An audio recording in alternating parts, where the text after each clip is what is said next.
আজ বিশ্ব পানি দিবস। ঢাকার চারপাশের নদীগুলো দখল ও দূষণমুক্ত করতে সরকারের নানা উদ্যোগ থাকলেও থেমে নেই ক্ষমতাবানদের দৌরাত্ম্য। সভা সেমিনারে নদীর প্রকৃত রূপ ফিরিয়ে আনতে নানা দাবি তোলা হলেও খুব বেশি পরিবর্তনের ছোঁয়া লাগছে না নদীর দুপাশে। তারিফ মল্লিকের ক্যামেরায় জাবেদ আক্তারের রিপোর্ট।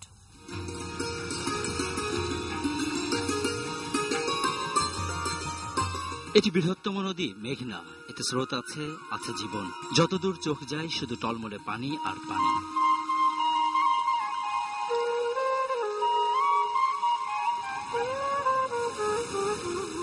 ভেসে বেড়ানো অতিথি পাখির কলরব আর নদীর পানির কলকল শব্দে এক অনন্য প্রাকৃতিক রূপ, যে রূপের মাঝে হারিয়ে যায় জীবনের কষ্ট। ঢাকার চারপাশ ঘিরে থাকা নদীগুলোর চেহারাও এই মেঘনার মতোই থাকার কথা ছিল, একদিন ছিলও তাই। দুর্গন্ধযুক্ত এই কালো পানি শীতলক্ষার। কাগজের হিসেবে 109 কিলোমিটার দৈর্ঘ্যের এই নদীর সর্বোচ্চ প্রস্থ মাত্র 300 মিটার।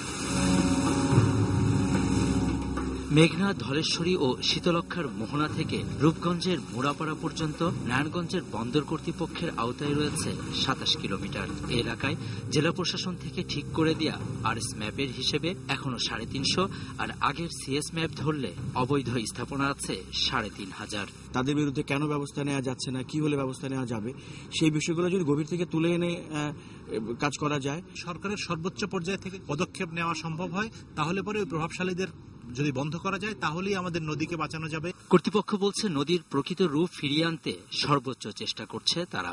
সার্কুলার ওয়াটারওয়ে এটা এখনো কিন্তু অবহেলিত, বিভিন্ন কারণে এখনো নাব্যতা এবং এর দূষণ এবং দখল তো মিনিংফুলি এটা ব্যবহার আমরা করতে পারছি না। আইন যেটা আছে সেটা পর্যাপ্ত, কিন্তু এর বাস্তবায়নটা খুবই দুর্বল।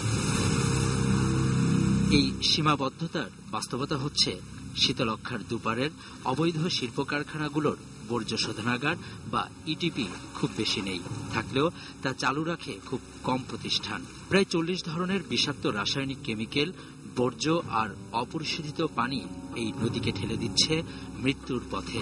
এর সঙ্গে যুক্ত হচ্ছে সিটি কর্পোরেশনের প্রতিদিনের ময়লা। এছাড়া বালুর ব্যবসা তো আছেই।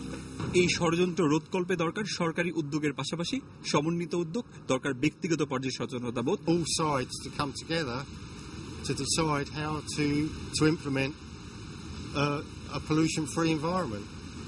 Otherwise it will never work. তবে এরই মধ্যে ভালো কিছু উদ্যোগের ফসল কাঁচপুরের এই ইকো পার্ক।